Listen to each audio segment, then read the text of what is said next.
Aleluia. Graça e paz seja convosco, amém? Amém? Tem crente nesse lugar? Aleluias, glórias a Deus. Deus é muito bom, o tempo todo Ele é bom. Aleluias, glórias a Deus. Nós estamos ministrando e sendo ministrado nesses dias que não é mais tempo de clamar, mas é tempo de marchar. Então, quando Moisés estava ali de frente do mar, ele orou ao Senhor e o Senhor falou: por que clamas a mim? É tempo de marchar. Diga o povo que marche. E marchar nos fala de atitude, marchar nos fala de nos levar a viver o sobrenatural, marchar nos fala de viver os milagres profundos da parte de Deus.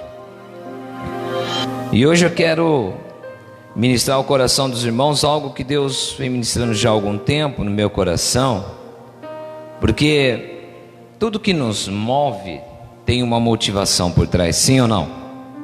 Tudo que nós fazemos, há algo que nos impulsiona, e esse algo ele chama motivação.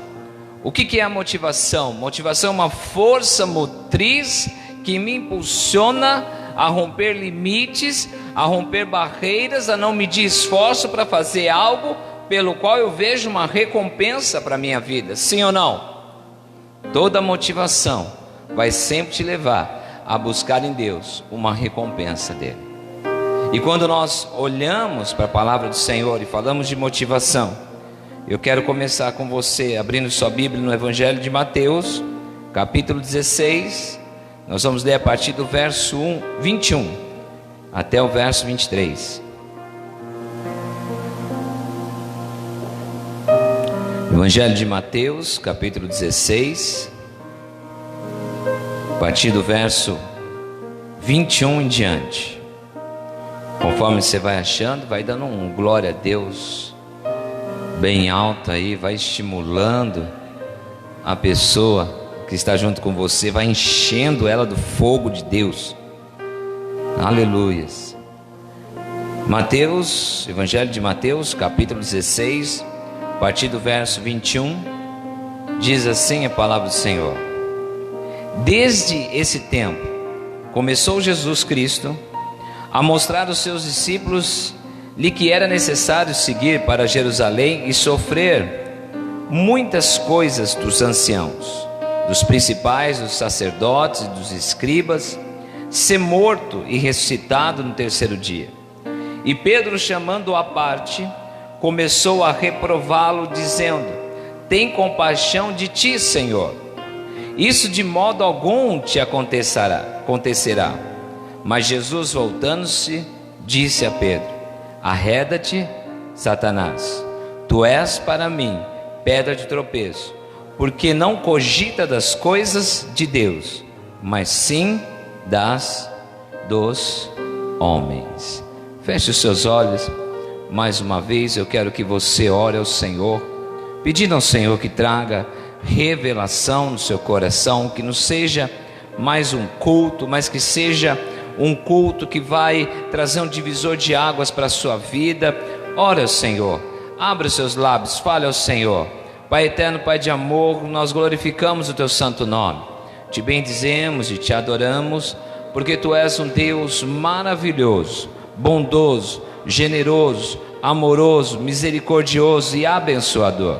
Pai, que nesta manhã o Senhor libere sobre cada vida aqui presente, sobre aqueles que estão nos assistindo também, Senhor, não só a bênção, não só o conhecimento, mas que o Senhor libere sobre cada coração o espírito de revelação da tua palavra, do propósito que está no seu coração para cada um de nós, em o nome do Senhor Jesus. E eu quero profetizar na sua vida que hoje coisas extraordinárias vão começar a acontecer na sua vida. Deus está mudando histórias nessa manhã, e eu posso ver anjos trazendo bênçãos para a sua vida, anjos abrindo portas que vai mudar a sua história. E eu quero voltar ao texto aqui, em nome do Senhor Jesus, que aqui nos mostra Jesus ali contando a respeito de todas as coisas que ele havia de passar, que ele se era necessário passar, que era necessário ele cumprir todas essas coisas, para que o propósito de Deus se realizasse na vida dele, através da vida dele. E ali ele começa ali ouvindo a Pedro, e Pedro começa a dizer para ele: Senhor, tenha compaixão de ti, Senhor, que o Senhor não venha a sofrer, a passar por todas essas coisas. E Jesus ali, em outras palavras, ele estava dizendo ali para Pedro: Pedro, ó, escuta aqui, você não vai me impedir, você não vai me parar, você não vai me desanimar, você não vai me tirar da rota, porque é necessário que todas essas coisas aconteçam na minha vida. Sabe, Pedro aqui simboliza na nossa vida pessoas que vêm para nos tirar a motivação. Pedro aqui simboliza na nossa vida de hoje pessoas que vêm para tirar a nossa alegria, tirar o nosso foco, trazer desânimo para nós, com palavras de derrotas, com palavras de fracasso, com palavras que não convém nós ouvirmos, e que vai nos desanimando, vai nos minando, vai esgotando a nossa força, vai nos sugando a cada dia mais e mais. E Jesus pega e fala: arreda-te. Jesus estava se afastando das coisas que não era do Senhor, se afastando das coisas que não traziam motivações positivas para ele, que não impulsionava ele a ter mais coragem, intrepidez, ousadia para cumprir o propósito que o Senhor tinha na vida dele. E quando nós falamos de marchar, nós precisamos ter pessoas que vão nos motivar, que vão nos impulsionar, porque há milagres de Deus para a sua vida vindo, querido. A chuva de bênção vindo sobre a tua vida. E quanto mais nos afastarmos dessas pessoas, mais motivados nós vamos estar na presença do Senhor, em nome do Senhor Jesus. Sabe, aqui Pedro, ele simboliza aqueles que às vezes tentam impedir você, com palavras, com frases, com atitudes, a cumprir o propósito que Deus tem para a sua vida aqui na terra. Nós precisamos afastar dessas pessoas. Ou nós nos afastamos dessas pessoas, ou nós as influenciamos, inspiramos, encorajamos e motivamos ela a deixar de ser negativa e a começar a ser mais positiva no Senhor, a pensar nas coisas que vêm do alto, a pensar nas coisas que são de Deus, a ter pensamentos bons, a ter pensamentos somente que vai edificar a vida delas. Mas para isso, nós temos que ter coragem, como o Senhor Jesus, ser motivados pelo propósito, pelo resultado, pelo galardão, pela recompensa, que o Senhor Jesus sabia que quando ele chegasse lá na cruz, quando ele morresse na cruz, quando ele ressuscitasse o terceiro dia, ele ia subir aos céus, ia estar glorificado, sentado à direita do Pai. E essa era a motivação dele, ele não tirava os olhos disso, e isso era suficiente para a motivação deles. Lá em Atos capítulo 10, não abra, Jesus manda os discípulos de 2 em 2, e aí quando chegar na casa, você entra e declara que a paz de Cristo esteja nessa casa, e a paz entrará naquele lar, e ali mudará a história daquela família. Mas se você bater em alguma casa e ela não se abrir, sacode a poeira dos seus pés, dê as costas e segue em diante. E aqueles discípulos foram andando, motivados, cheios de unção, e toda vez que eles abriram a boca, a paz esteja nessa casa, pessoas eram curadas, pessoas eram libertas, algo extraordinário começava a acontecer. E quando eles retornam ali para conversar com Jesus, e eles falam: Jesus, em seu nome expulsamos demônios, em seu nome nós curamos os enfermos, e Jesus vem com um balde de água fria e fala: vocês deveriam estar felizes, somente porque os vossos nomes estão escritos no livro da vida. Ou seja, a felicidade, a motivação já nos bastasse apenas pela salvação da vida eterna. E nós precisamos todos os dias buscar motivações em coisas, em pessoas, em coisas materiais, para que a gente possa prosseguir. Mas Jesus disse: só uma comida consiste em que me alimenta, que me dá prazer, que é fazer a vontade daquele que me enviou. Sabe, Jesus estava dizendo assim: só tem uma motivação, é olhar sempre para o Pai. E quando eu olho para o Pai, eu já me vejo assentado, glorificado ali, junto com Ele, sentado à destra dEle. E aquilo motivava o Senhor Jesus para ir além do sobrenatural com Ele. Fala para quem está do seu ladinho aí na sua casa, fala assim: o que te motiva hoje viver com Cristo Jesus? Aleluias!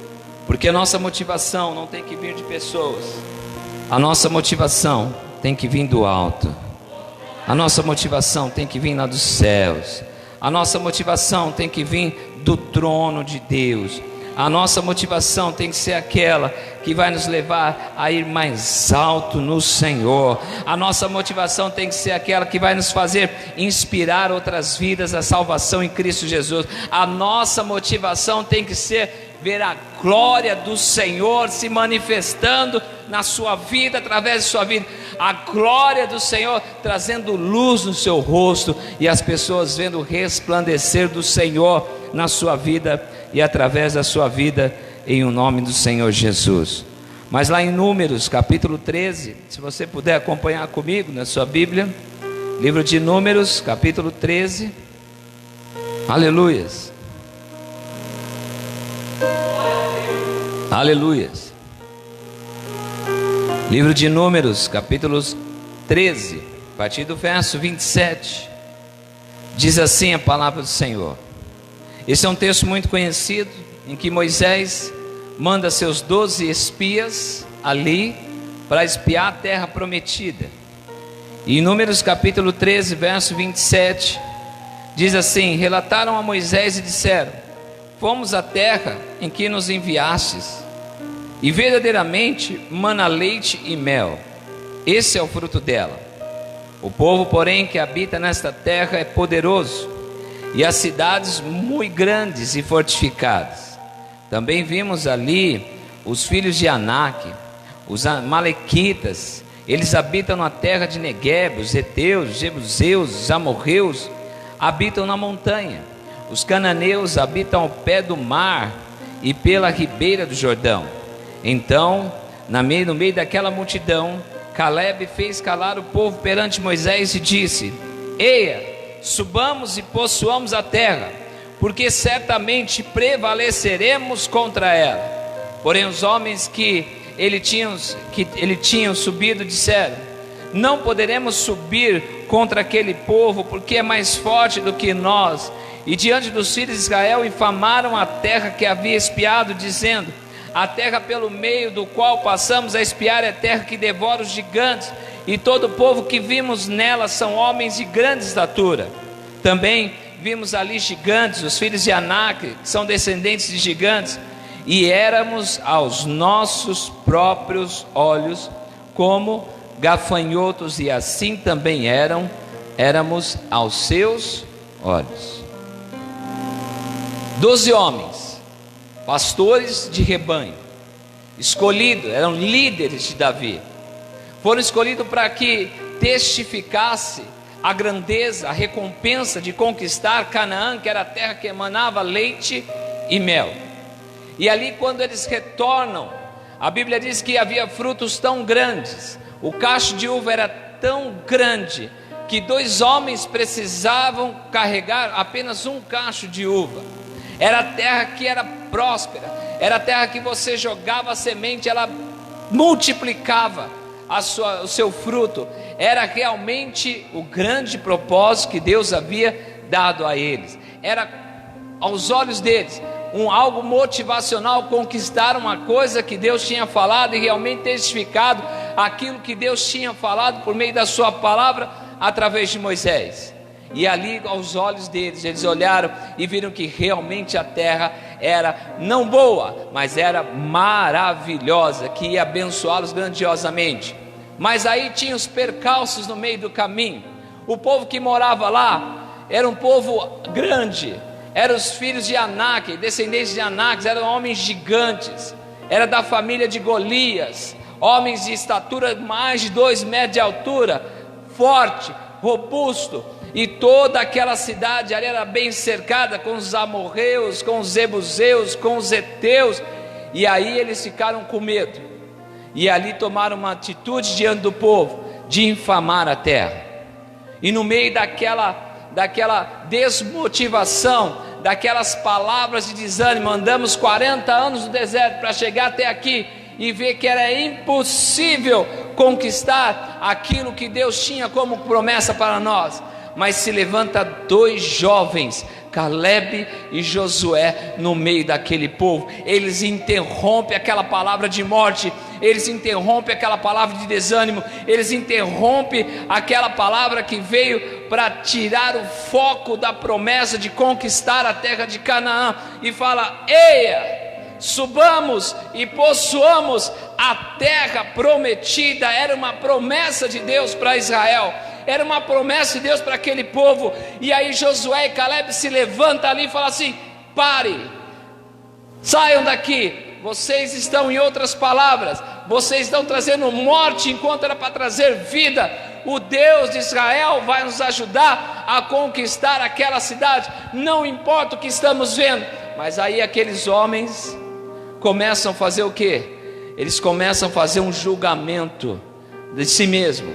Eles começam a julgar, e nós éramos aos olhos deles como gafanhoto.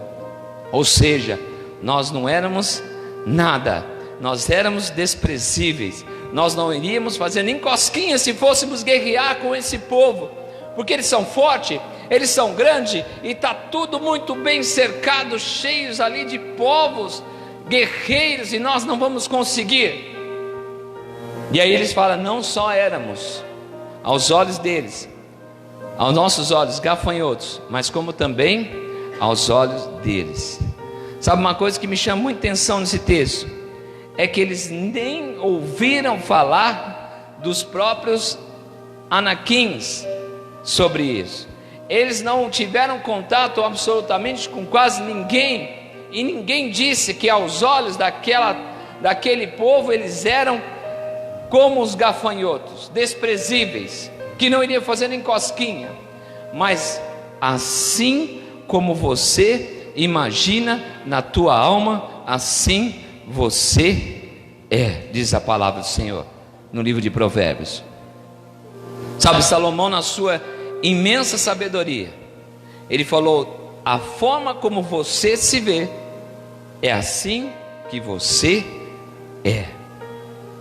Sabe, o problema não é, eu costumo dizer, o problema não é eu nascer numa família pobre, o problema não é eu nascer numa família sem recurso, o problema não é eu nascer numa família que não tem perspectivas futuras, o problema não é eu ter pais que não têm estudo, o problema não é não ter incentivo de alguém para que eu seja uma pessoa melhor e maior e fazer coisas brilhantes. O problema não é isso, o problema é como eu me vejo diante de todas as circunstâncias. Porque era a forma que eles estavam ali, perdendo a oportunidade de viver algo maior. E parte do povo deu ouvido à desmotivação, parte do povo deu ouvido ao desânimo, parte do povo deu ouvido à morte. Ou seja, tem muito crente com síndrome da Gabriela: eu nasci assim, eu vou ser sempre assim, vou morrer assim, Gabriela. Sim ou não? Sabe, deixa eu falar uma coisa para você muito importante e profético nessa manhã. Deus tem coisas maiores para a sua vida. Deus te fez para reinar, para ser sacerdote, para trazer o reino dos céus aqui para a terra, para manifestar a sua glória. E isso é maravilhoso demais. Mas se nós andarmos com pessoas que vão nos desmotivar, que vão trazer palavra de morte, que vão trazer palavras negativas, nós não vamos viver o melhor de Deus para a nossa vida. Por isso que o apóstolo Paulo fala em Romanos capítulo 12, verso 2, ele diz: não vos conformeis com este mundo, mas transformai-vos pela renovação da vossa mente, para que experimenteis a boa, agradável e perfeita vontade de Deus. No Evangelho de João diz que a vontade do Senhor é te dar alegria completa. Quantos aqui creem nisso? Diga glória a Deus. Aleluias, aleluias, aleluias, aleluias. O que é alegria completa para você? É realizações, é viver o melhor de Deus, é ver o poder de Deus agindo. Não tem coisa melhor que nós sermos participantes de milagres do Senhor. Não tem coisa melhor do que nós sermos a fonte do milagre do Senhor por meio da oração. Não tem coisa melhor do que você liberar uma palavra de Deus numa casa onde havia palavra de morte e a vida de Deus prevalecer ali. Não tem coisa melhor. Mas para isso eu preciso me afastar de pessoas, ou influenciar essas pessoas, porque aquilo que não me motiva sempre vai me desmotivar. Eu confesso aos irmãos nessa manhã que eu tenho muita dificuldade, minha esposa sabe disso, de andar com pessoas que ficam reclamando o dia inteiro, que fica lá, ó céus, ó vida, ó azar. Meu Jesus do céu, me dá um trem que eu não aguento, porque a Bíblia diz: se não é por nós, é contra nós. Se não é o nosso favor para nos motivar, nos inspirar, nos impactar, para que nós possamos avançar, é contra nós. Sabe, há muitas pessoas que acham que eu exagero, mas não, tem outras que acham que eu tenho o dom da fé. Eu não sinto isso. A única coisa que eu tenho é a certeza do alvo que eu olho todos os dias, que é Cristo Jesus. Eu miro nele, não olho para a direita, não olho para a esquerda. Talvez seja por isso que eu tenho dificuldade de andar com pessoas que ficam, ó céus, ó vida, ó azar, ó ódio, ó tristeza, ó derrota. Eu tenho urticária espiritual com gente assim. Não consigo andar com gente que fica reclamando o dia inteiro. Eu fico inquieto, eu fico nervoso, eu quero corrigir, eu quero inspirar, e eu quero impulsionar, e às vezes chego até a empurrar, entendeu? Porque não aguento uma coisa dessa. Não deixe nada tirar o foco do alvo que Deus deu para você. Há uma promessa que Deus já liberou sobre a tua vida, e a Bíblia diz que nenhuma das promessas de Deus para a sua vida serão frustradas. Todas irão se realizar em Cristo Jesus. Ou seja, vou traduzir isso: você não fechará os seus olhos até que as promessas de Deus se cumpram na sua vida. Quantos aqui creem nisso? Aleluias, glória a Deus. Eu tenho um outro exemplo na Bíblia, está lá em 1 Reis, primeiro livro de Reis, capítulo 19. Nós vamos falar agora sobre Elias. Aleluias. 1 Reis, capítulo 19, a partir do verso 1 em diante. Aleluias. Aleluias. Diz assim a palavra do Senhor: Acabe, ele fez saber a Jezabel tudo quanto Elias havia feito e como matara todos os profetas à espada. Então Jezabel mandou um mensageiro a Elias a dizer-lhe: faça-me os deuses como lhes aprouver, se amanhã a estas horas não fizer eu a tua vida como fizesse a cada um deles. Temendo, pois, Elias levantou-se e, para salvar a sua vida, se foi, e chegando a Bérseba, a que pertence a Judá, e ali deixou o seu moço, o seu servo.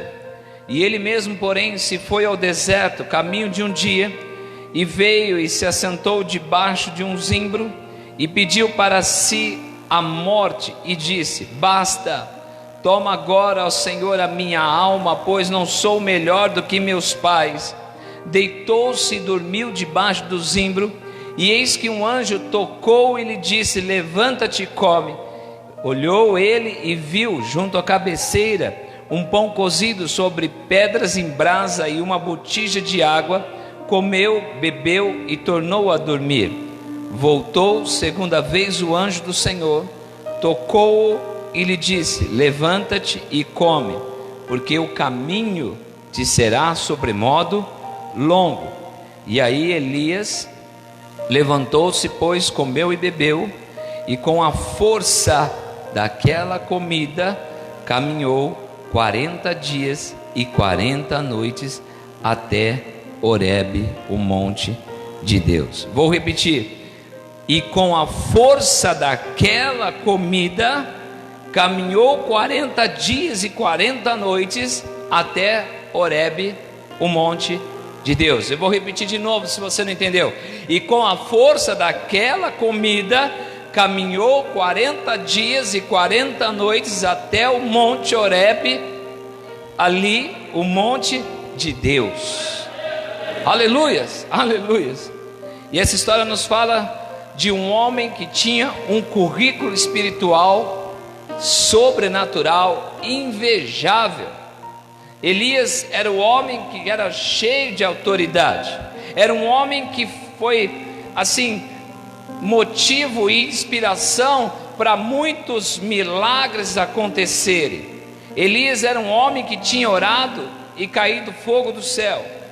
Era um homem que teve a coragem de desafiar 450 profetas mais terríveis que havia na terra, que eram servos de um demônio chamado Baal. E de repente ali, sobre a ameaça de uma mulher, mas não era uma mulher qualquer, era uma mulher introdutora dessa entidade cananita em Israel chamada Baal, cujo nome dela era Jezabel.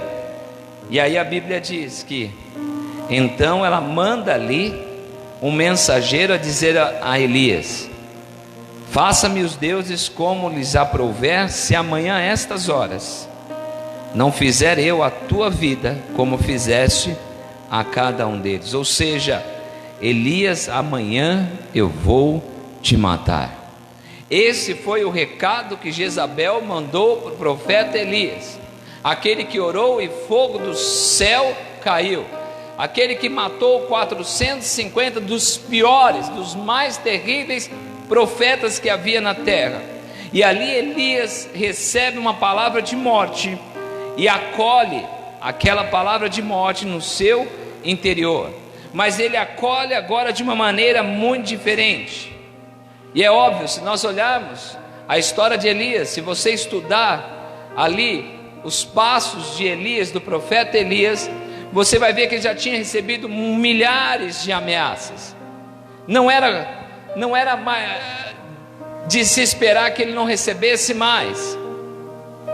Elias já tinha passado por várias situações conflitantes, por várias posições complicadas na vida dele.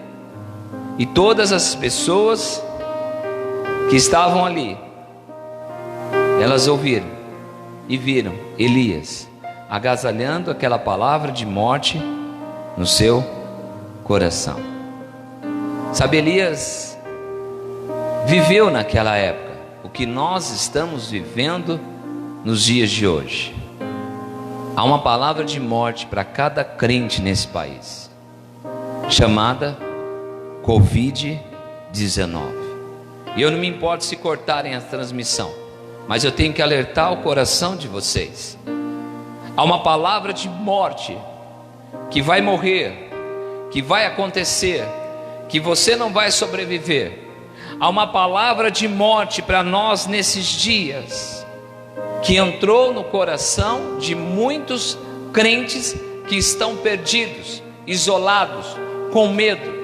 E em última análise, a palavra medo, ela traz para nós o medo da morte. Ninguém que tenha medo de avião. Há alguém aqui que tem medo de andar de avião? Eu já tive muito medo, até andar. A hora que eu andei, o medo acabou. Mas o medo de andar de avião não é o medo de você ser assaltado dentro do avião, sim ou não? Não é esse medo. O medo que as pessoas têm de andar de avião não é do piloto ele errar o percurso. Em vez de você ir para Paris, ele vai lá para Maceió, para as praias lindas de Maceió. Não é esse o medo. Em última análise, a psicologia diz que a palavra medo, ela gera o medo de morte, de morrer. E aqui nós lemos um texto cujo homem que tinha um currículo invejável, mas ele recebe uma palavra como sempre recebeu, mas naquele momento ele agasalha ela de forma diferente, e aquela palavra trouxe morte para o coração de Elias. Ele desanima, ele se despede do seu servo, fala para ele voltar para casa, ele vai debaixo de uma árvore, de um zimbro, deita ali e pede para o Senhor encerrar a sua carreira. Ele fala: Senhor, já me basta, me toma nas suas mãos, abrevia os meus dias. E ali, como ainda há propósito de Deus na vida de Elias, Deus manda um anjo, e o anjo vai, acorda Elias e fala para ele: levanta-te e come, porque a obra que eu tenho para fazer na sua vida ainda é grandiosa. Levanta-te e come. Come o que?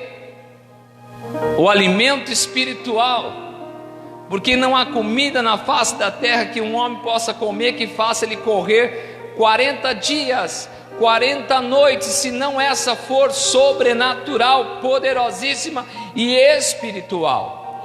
E ali Elias come daquela comida, e o anjo fala: descansa mais um pouco.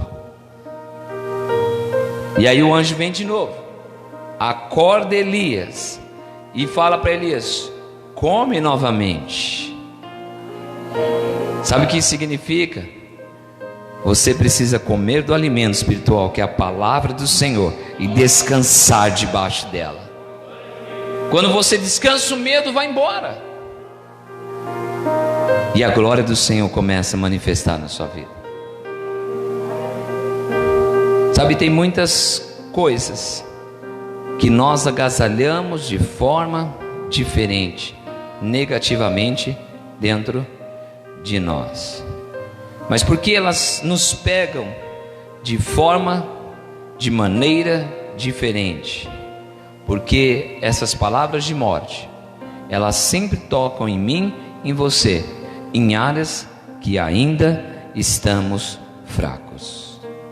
Ela sempre vai tocar em mim e você na fragilidade, porque quando nos toca na área que estamos ainda frágil, que não fomos restaurados pela lavagem da palavra, pela água poderosa que vem dos céus, pelo rios de água viva que vem com a água e vem suprir, vem lavar e restaurar essas áreas da nossa vida, enquanto elas não são tocadas, e quando ela vem com a palavra de morte, toca essas áreas que ainda não foram restauradas, nós desmontamos. Elias tinha uma área que ainda não tinha sido restaurada, Elias tinha uma área que tinha sido fragilizada, e ali Elias desmonta toda a sua autoridade, toda a sua motivação, ali começa a cair por terra, começa a desmontar, começa a ir embora, começa a não mais acreditar, perde o foco, não tem mais visão concreta da missão, do propósito, do alvo que é Cristo. A visão começa a ficar turva, e ali pum, desmonta tudo o que estava construído na vida dele.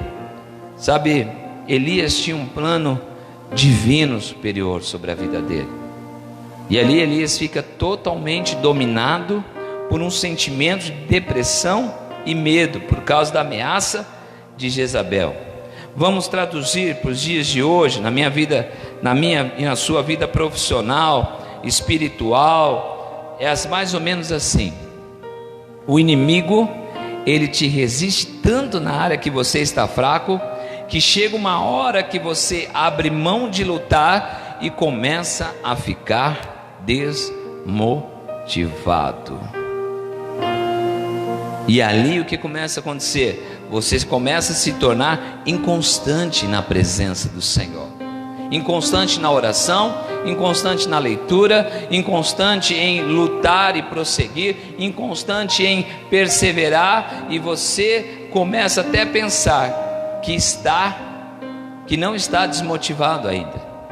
Só que esse é um engano, porque você antes se preparava como nunca para fazer algo para o Senhor, e agora você já não se prepara mais como se preparava antigamente. Sabe, isso é sinônimos, é a síndrome da desmotivação e do engano que a desmotivação faz dentro do seu coração. Não, eu estou motivado, mas você já não se prepara muito mais, você já não jejua, você já não tem um tempo de oração, você já não tem um amor pela obra, você não tem mais uma paixão, você não fica inspirado, motivado quando vai fazer algo para Deus e faz tudo de qualquer jeito, deixa tudo para a última hora. Isso é uma síndrome de que você já está motivado, dizendo que não está motivado. A motivação já entrou dentro do seu coração. Sabe, quando a motivação já entrou dentro do nosso coração, ela se torna sutil, ela se torna assim rasteira, imperceptível, mas você já está desmotivado. E quando você já está desmotivado, você já não se esforça mais para fazer as coisas como se esforçava antigamente para o Senhor. Você já não se dedica mais como você se dedicava antigamente para o Senhor. Não há mais uma alegria interna para você fazer as coisas como fazia para o Senhor. No passado eu fazia, no passado eu ia, no passado eu trazia, no passado eu proclamava, no passado eu pregava, no passado eu rompia, no passado havia graça, no passado havia milagres, no passado. Mas e agora? Porque o mesmo Deus do passado é o mesmo Deus hoje, será eternamente. Você pode dizer amém? Sabe, quando desmotivação vem dentro de nós, você já não tem mais os mesmos cuidados que você tinha antes com a obra de Deus. E de repente, quando você abre os seus olhos, você fica como que paralisado e as coisas avançaram. Aí aquele irmãozinho, aquela irmãzinha que eu ganhei para Jesus já é pastora, já está avançando, já abriu igreja, já está rompendo ali no evangelismo, e eu estou aqui ainda como membro da igreja, um membro de uma célula. Sabe, no passado eu conheci um irmão, e esse irmão que nos apresentou esse ministério maravilhoso da Igreja Batista, Água Viva, e ele me ensinou a fazer célula, que eu não sabia o que era célula. Para mim célula era algo do corpo humano, porque eu também vivi minha vida cristã durante 11 anos numa igreja do reprepré, do sapateado, e eu gosto disso. Nós não somos contra isso, amém? Nós somos um batista renovado, avivado, cheio da glória de Deus, com fogo nos olhos, aleluias, aleluias. E ali ele nos ensinou, nós começamos a romper, a crescer. A minha garagem já tinha 45 pessoas em 3 meses de ministério. 3 meses de ministério, 45 pessoas num culto, numa garagem que não cabia 30.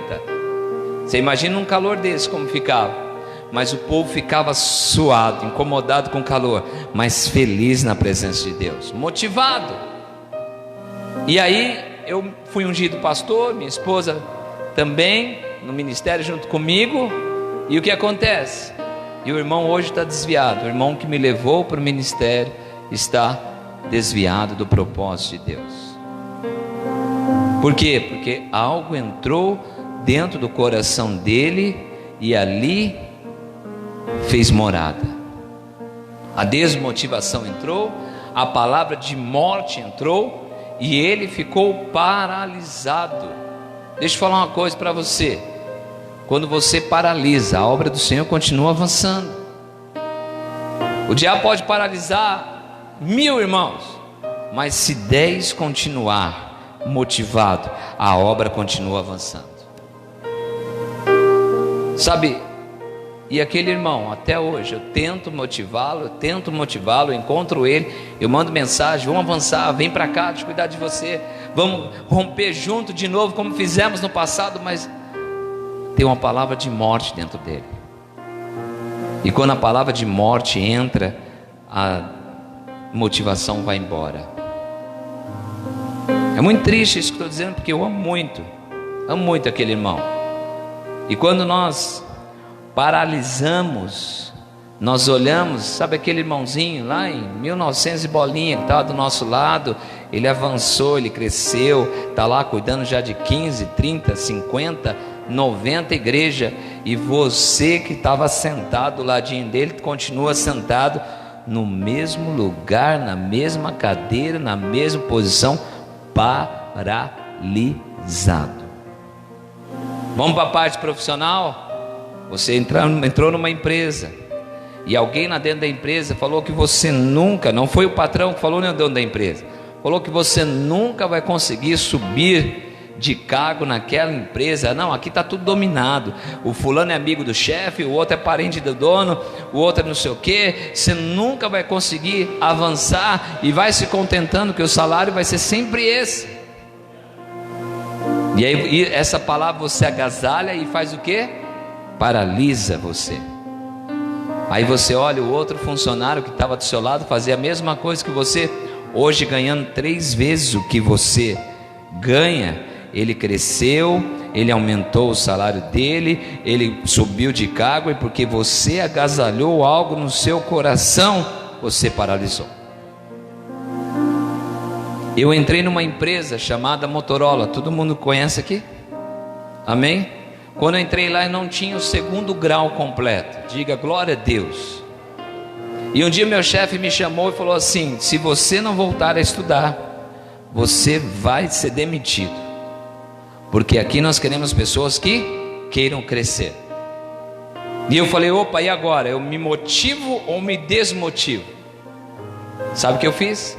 Escolhi motivar-me. Porque eu tinha as 2 palavras. Eu tinha a palavra de morte e a palavra de vida. E eu escolhi a palavra de vida. Foi duro. Eu saía da empresa 8 horas da manhã, corria para minha casa, pegava a mochila, morava sozinho, mas casado. Depois eu explico para os irmãos porque eu morava sozinho, mas estava casado, porque minha esposa trabalhava longe em outra cidade e dormia lá a semana toda. E aí eu tinha que limpar a casa, eu tinha que fazer comida, eu tinha que cuidar de mim. E quando eu chegava na sexta-feira, a casa tinha que estar limpinha, porque eu queria namorar. Eu sou filho de Deus também, amém? Então a mulher chegava cansada do trabalho, nem ia fazer faxina não, eu queria que, né, vamos ficar tranquilo, de boa na lagoa, como o sapo. E aí eu escolhi a palavra de vida. Eu falei: eu preciso voltar a estudar e preciso terminar o meu 2º grau e começar uma faculdade urgente, porque eu queria crescer, eu queria ter algo maior, eu queria mudar a história da minha família. E aí eu comecei, chegava 8 horas da manhã em casa, descia a ladeira correndo. Descer é fácil, amém? Depois eu tinha que subir a mesma, correndo, porque eu perdi o ônibus. Se eu perdesse o ônibus naquele horário, eu perdia a aula. Se eu perdia a aula, eu ficava com falta. Se eu ficasse com falta, eu podia reprovar na escola. Era muito rígido a escola que eu fazia.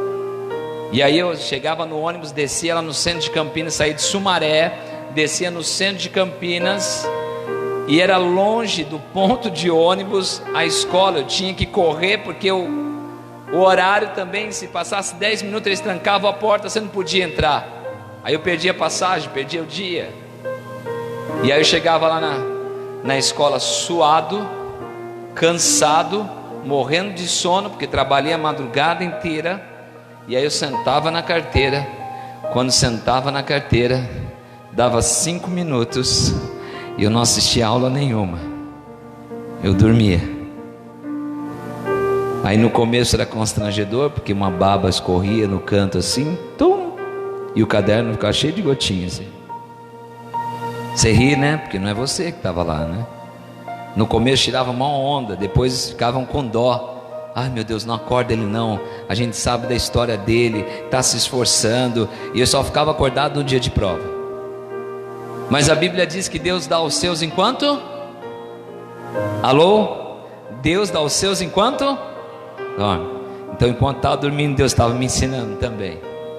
Aí eu fiz as provas, passei, logo entrei na faculdade no mês seguinte e fui promovido na empresa. Depois eu fui promovido de novo, e fui promovido de novo, e fui promovido de novo, e fui promovido de novo. Diga glória a Deus. Sabe por quê? Porque eu escolhi a palavra de vida e não a de morte. Elias estava paralisado porque escolheu a palavra de morte e não a de vida. E você também está paralisado porque tem uma palavra de morte dentro de você. E eu quero declarar que ela vai ser quebrada agora em nome do Senhor Jesus. Ela vai cair de terra, porque Deus tem coisas maiores para você. Deus não te chamou para viver o que você está vendo hoje. Deus te chamou para viver planos maiores espiritualmente, em o nome do Senhor Jesus. Se você crê, diga glória a Deus. E aí quando você fica debaixo da palavra de morte, sabe o que acontece? vai chegar um dia que você vai ficar obsoleto, ultrapassado. Nós estamos pregando sobre marchar, e eu vou te dar uma oportunidade para tentar te motivar, te inspirar, e você vai subir aqui e vai lá atrás, vai pregar sobre a lei de Moisés, que se você não cumprir a lei de Moisés, você vai para o inferno. Nós já estamos na graça, e você ainda está lá na lei, ficou ultrapassado, porque está paralisado. Tudo aquilo que está paralisado não cresce. E aí o que acontece? Quando você descer daqui, eu vou ter que corrigir você, porque você está obsoleto, amém? Com muito amor e carinho. E aí o que vai acontecer? Só te resta depois disso reclamar de alguém, ou colocar a culpa em alguém. As pessoas que reclamam de alguém, que buscam defeito nos outros, são pessoas que estão paralisadas com uma palavra de morte, não de vida. Porque se houvesse uma palavra de vida, ela ia olhar para aquele irmãozinho que tem um defeito, ela fala: eu preciso motivar ele a mudar, eu preciso inspirar ele a mudar, eu preciso pregar a palavra para ele mudar, e eu vou ficar no pé dele até que Deus faça um milagre na vida dele, porque agora eu tenho uma palavra de vida. E a palavra de vida diz assim: ame a seu próximo como a ti mesmo. Sabe, nós insistimos, nós ficamos lá até que algo de Deus aconteça, porque a vida fluindo dentro de nós, e onde a vida entra, a morte tem que sair. Diga comigo assim: tem áreas na minha vida que estavam mortas, mas hoje ela passa a ter vida em nome do Senhor Jesus. Aleluias, glória a Deus. Mas há necessidade, irmãos, de nós identificarmos aquilo que está roubando as nossas motivações. Sabe, se você observar, os casamentos também sofrem com isso. Você que é casado, você está motivado no seu casamento? Porque se o seu casamento estiver em crise, é porque tem uma palavra de morte sobre ele, e você precisa quebrar isso hoje em nome de Jesus. Sabe, nós passamos esses problemas também em relacionamentos e amizades, também sofrem com palavras de morte. Mas hoje, sabe aquele amigo, aquela amiga que você tanto estimava, mas um dia uma palavra de morte entre vocês foi liberada e vocês se separaram. Eu creio que hoje está sendo quebrado isso, em um nome do Senhor Jesus, e vocês vão se reatar, porque Deus ajunta, o diabo espalha, e a palavra de morte vem do maligno. Amém? Glória a Deus. Você vai entrar em contato com essa pessoa e vai falar: eu amo você, você é uma bênção, não sei o que aconteceu, não quero saber, mas vamos tomar um café hoje? Quer vir almoçar na minha casa hoje? Sabe, isso é palavra de vida de Deus. Sabe disso também, a gente sofre com relação a Deus o tempo todo, a palavra de morte que nos afasta de Deus. Você nunca vai ser capaz de fazer algo para Deus. Vai sim, porque o Espírito do Senhor mora dentro de você, e Jesus, por meio do Espírito, habita dentro de você, e há um poder que o apóstolo Paulo está fluindo em você. Quando nós acreditamos isso, algo começa a fluir. E esse é o alvo do diabo: roubar as nossas motivações. Porque quando você está motivado, a ousadia vem para você encarar todas as dificuldades, a intrepidez vem para você avançar, para você marchar, para você conquistar o melhor de Deus para você. Sabe, a motivação, quando ela vem para te abençoar. Não só abençoar você também, mas abençoar todas aquelas pessoas com que você vai se relacionar. Quantos aqui querem abençoar vidas? Diga glória a Deus. Mas infelizmente, nós só conhecemos uma maneira de motivação, que é o dinheiro. Sim ou não? Se tem dinheiro, eu estou motivado. Se não tem dinheiro, eu estou triste. Se tem dinheiro, meu casamento vai bem. Se não tem dinheiro, meu casamento vai mal. Se eu tenho dinheiro, eu visto roupas bonitas, eu vou bem, estou feliz, estou alegre. Mas se não tenho dinheiro, eu sou a pior pessoa da face da terra. O dinheiro motiva, sim ou não? Sim, o dinheiro é algo que é motivador para nós, mas não pode ser a única fonte de motivação em nossa vida. Porque quando nós precisamos de forças, intrepidez, ousadia para vencer a artimanha do diabo, o dinheiro não vai nos ajudar, mas sim uma motivação que nunca vai acabar e ela é eterna, que é o plano superior do Senhor em nós. Isso tudo é eterno. Aleluias, aleluias. E quais são, pastor, então as principais motivações que podem realmente nos levar a grandes superações? Eu quero citar aqui um exemplo, Gideão. Eu não vou ler, por causa de tempo. Nós vamos daqui a pouco cear com o Senhor, amém? Nós vamos participar da ceia com o Senhor. Mas quando Gideão, ele saiu ali com o seu povo para conquistar os medianitas, os amalequitas, Gideão ali os ensinou uma lição. Ele olhou para o povo, já tinha separado os 300, e ele virou para aqueles 300 homens que iam guerrear com 135 mil soldados. Ele vira para aqueles homens e ele diz assim: vocês vão sair à guerra pelo Senhor. Olha que interessante.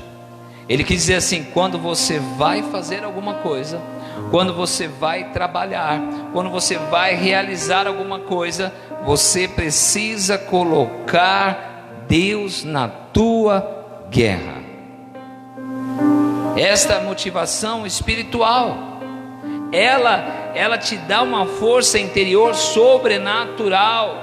Ele quis dizer: eu estou motivado por Deus, e quando nós sairmos para essa guerra, nós vamos sair pelo Senhor e por Senhor e fazer para o Senhor. E quando eles foram lá, o Espírito de Deus falou assim: acende os luzeiros. Eles acenderam os luzeiros, e quando deu o toar das buzinas, Gideão falou: é agora. Eles, bem, aquilo foi ensurdecedor que entrou dentro do arraial do inimigo, e eles começaram a se matar, outros que sobraram fugiram, e eles venceram a guerra sem tocar na espada, porque havia uma motivação espiritual, e essa motivação foi o Senhor.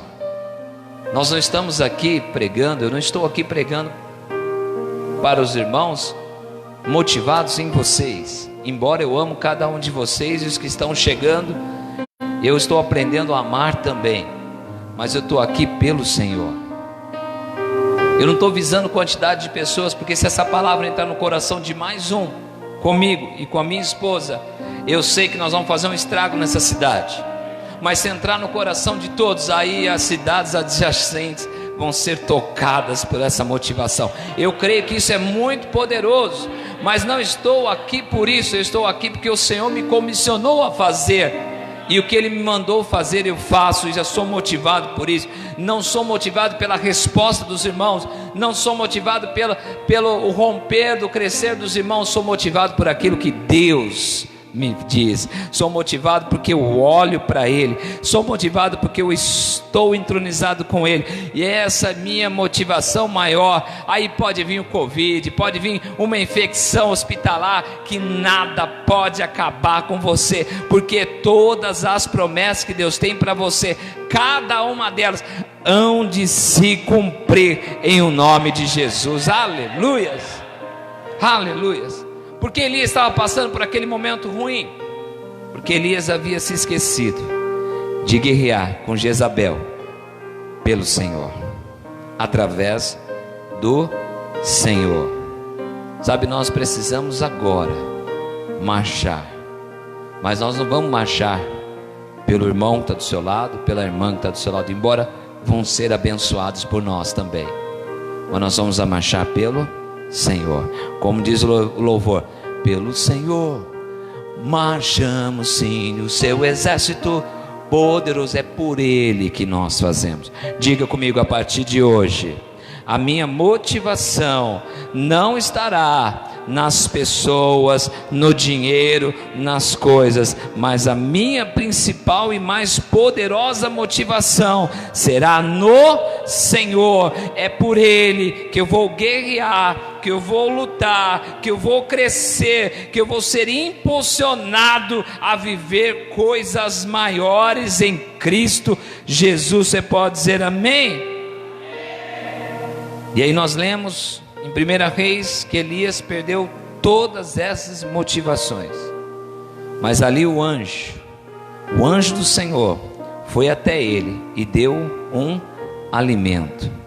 E nesta manhã o Senhor está liberando sobre a tua vida esse alimento, para que vocês sofram uma transformação interior, e com isso vocês farão a diferença, vão vencer todas as barreiras, vão romper todos os limites, em o nome do Senhor Jesus. Quem crê, diga glória a Deus. Sabe, lá fora há muitas pessoas caídas, paralisadas, frustradas, sem força para lutar, mas você tem a motivação que elas precisam para trazer vida dentro do coração de cada uma delas.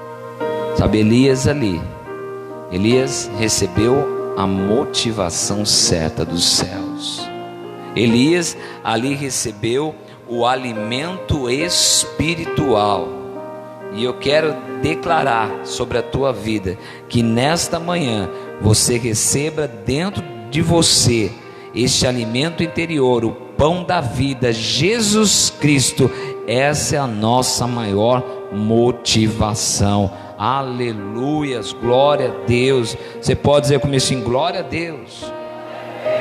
Sabe outra coisa que precisamos aprender? Já estamos terminando. E quando o pastor fala que estamos terminando, ainda tem 10 minutos, amém? Glória a Deus. Então toda vez que você ouvir alguém aqui em cima falar assim, já estou terminando, tem 10 minutos. Mas se ele repetir depois de 10 minutos, é porque ainda tem mais 10 minutos. Mas aí você continua amando, que essa é motivação, que a água que vem dos céus vai te lavar, vai te encharcar, e você vai sair daqui embebedado de motivações para cumprir o propósito de Deus. Outra coisa que precisamos aprender é que precisamos ter motivação para superar o negativismo. O apóstolo Paulo, na carta aos Filipenses, capítulo 4, verso 8, Filipenses capítulo 4, verso 8,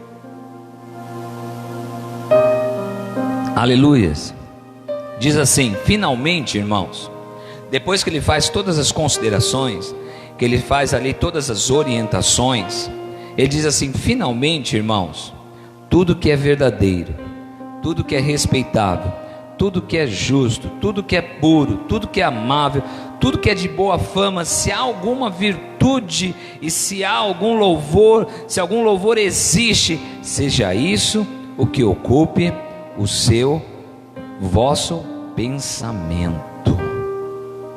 Fala para quem está do seu lado assim: você precisa pensar tudo que é puro, tudo que é respeitável, tudo que é justo, tudo que é amável, tudo que é de boa fama.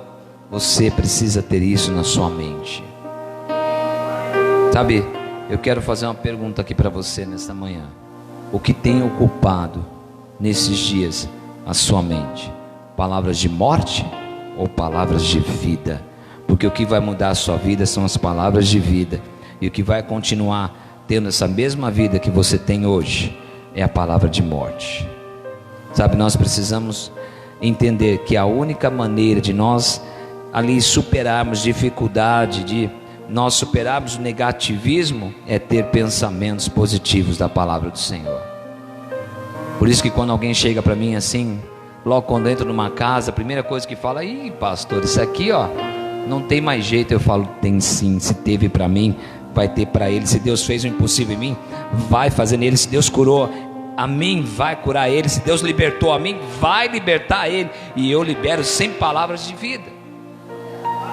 Talvez seja por isso que falam que eu tenho o dom da fé, que eu nunca tenho uma palavra negativa sobre todas as coisas. Não, está doente, está em estado terminal, vai morrer. Eu nunca falo que vai morrer. Eu falo assim: ainda que o Senhor não falar que chegou o tempo final, nós vamos crer que a vida será restabelecida nessa pessoa. Talvez seja por isso, mas isso é uma coisa tão natural para mim, pensar nas coisas de Deus, na palavra de Deus, se agarrar naquilo que um dia tomou todo o meu coração e todo o meu ser e que mudou toda a minha história. Por isso que talvez eu tenha dificuldade de andar com pessoas negativas, porque quando as pessoas começam a pensar negativamente, ela começa ali a se alimentar das coisas negativas, daquilo que é desagradável, daquilo que é ruim, ela começa a se entristecer. Então eu gosto de andar com pessoas alegres. Tem alguém alegre aí? Amém? Aleluia. Porque ela começa a se entristecer. Por quê? Porque isso traz desmotivação. Sabe, nós somos polos atrativos. Você sempre vai atrair para você aquilo que você é. Então, se você é um músico, você vai ganhar para Jesus outros músicos, porque eles vão te olhar tocando, vão se inspirar em você, vão se chegar em você, e você vai motivá-los, inspirá-los com a palavra, vai ganhá-los para o reino do Senhor. Mas se você é negativo, é normal que pessoas negativas sejam atraídas por você. Eu costumo dizer que pessoas feridas na alma atraem pessoas feridas na alma, porque não há como eu, motivado, inspirado, cheio da motivação de Deus, andar com pessoas que vão ficar, ó céus, ó vida, eu saio para lá. Sabe, não tem como. Então quando eu estou lá inspirado, eu começo a atrair quem? Quem está inspirado, quem está motivado, quem quer crescer, quem quer avançar, e não importa onde está começando. Agora, quando você negativamente começa a reclamar, tem muito crente que reclama de barriga cheia da igreja que tem muita igreja séria. Nós não somos a melhor igreja da face da terra, estamos longe de ser. Nós estamos caminhando ali para ajudar os irmãos a ser uma igreja a mais próxima da palavra de Deus. Mas tem muito crente que olha, a igreja tem muita estrutura, tem curso, tem isso, tem aquilo, tem aquele outro, e reclamam ainda. Por que reclamam? Porque são negativistas, porque a palavra de morte entrou dentro do coração. Sabe, tem um pastor abençoado e reclama começa por defeito no pastor, porque o pastor não foi na minha casa, porque o pastor não mandou mensagem, porque o pastor não sei o que. Mas na hora mais difícil da sua vida, quem estava do seu lado era o pastor. Sabe, nós precisamos parar de pensar negativamente. Será que essa igreja vai crescer? Não, ela já cresceu. Nós só estamos orando agora porque o Senhor faça as pessoas como vocês que estão chegando entrarem, porque vocês são especiais para nós. A igreja já cresceu, a igreja já avançou. Sabe, coisas estão acontecendo no reino espiritual. Há um reavivamento de Deus sendo derramado sobre a terra, e nós estamos mergulhados nessa onda. É só uma questão de dias, de horas e de tempo, as coisas começarem a explodir. Crescimento, multiplicação, sabe, milagres sendo derramados, pessoas sendo a sua vida totalmente transformada. É só uma questão de tempo. Fala para quem está do seu lado assim: é só uma questão de tempo. A sua vida vai mudar de cabeça para o ar, e vai ser algo extraordinário, em o nome do Senhor Jesus. Sabe, nós atraímos para nós aquilo que nós exalamos como energia do Senhor. Então, se você fala o bem, você é atraído por pessoas boas, que pensam igual. Mas se você reclama, você vai viver no meio de pessoas que reclamam. E é interessante pessoas que reclamam, porque você só vai atrair pessoas que vão reclamar, vão concordar com a verdade. O pastor mora lá em Paulínia, não vai dar jeito não. Não tem condições de dar conta dessa igreja aqui. Eu nem quero dar conta de igreja nenhuma. Eu quero seguir aquilo que Deus está me orientando. E lá está crescendo, Paulínia está crescendo, e aqui está crescendo também. Isso já me é suficiente. Por quê? Porque Deus está trazendo pessoas para me ajudar a carregar o piano. Sabe, um pastor só não faz um avivamento não, mas quando junta vários irmãos com pastores ali, todos segurando o mesmo piano, o mesmo propósito, em unidade, nossa, é uma explosão de glória, é algo extraordinário. Por isso que Jó, eu gosto muito do livro de Jó, Jó capítulo 3, verso 25, e Jó foi o primeiro livro da Bíblia que Deus me mandou eu ler. Podia ser João, podia ser Marcos, Mateus, mas Ele mandou lá para o sofrimento. E aí Jó capítulo 3, verso 25 diz assim: porque aquilo que temia me sobreveio, e o que receava me aconteceu. Ou seja, eu estava pensando negativo, e aquilo que eu estava pensando de negativo, aquilo que eu tinha medo, me sobreveio. Por quê? Porque o medo atrai o medo, as coisas ruins. Amém? Então eu preciso, Paulo está dizendo, eu preciso me encher de pensamentos bons. Fala para quem está do seu lado aí na sua casa e aqui, fala, você precisa se encher de pensamentos bons. Por quê? Porque pensamentos negativos, ele é tão dominante que ele se torna paralisante e ele dá lugar à depressão. Pastor, como é que eu saio dessa? Enchendo sua cabeça de coisas boas, profetizando coisas boas, crendo em coisas boas, olhando para as coisas boas que é Cristo Jesus. Não há outro jeito. Tem uma frase que diz assim: bendito é aquele que passa pelo vale da morte e faz dele um campo florido. Sabe, não importa qual é a situação que você está passando, mas o que importa é o que você está pensando. Então eu posso estar passando por uma situação como passei há 60 dias atrás. Hoje fazem 60 dias que eu saí do hospital. Diga glória a Deus. Eu estava entubado, em coma, com Covid, pulmão já tinha quase ido, só tinha 30% de um lado, o outro lado já tinha totalmente sido tomado. Eu peguei uma infecção hospitalar. Poderia pensar o que? Ixi, agora vou bater as botas, vou deixar minha esposa viúva, vou deixar os meus filhos órfãos de pai. Que nada, irmãos, em nenhum momento eu pensei que eu ia morrer, em nenhum momento eu olhei para a situação que era caótica, em nenhum momento eu olhei porque eu estava a um fio da morte, eu só olhava para a vida.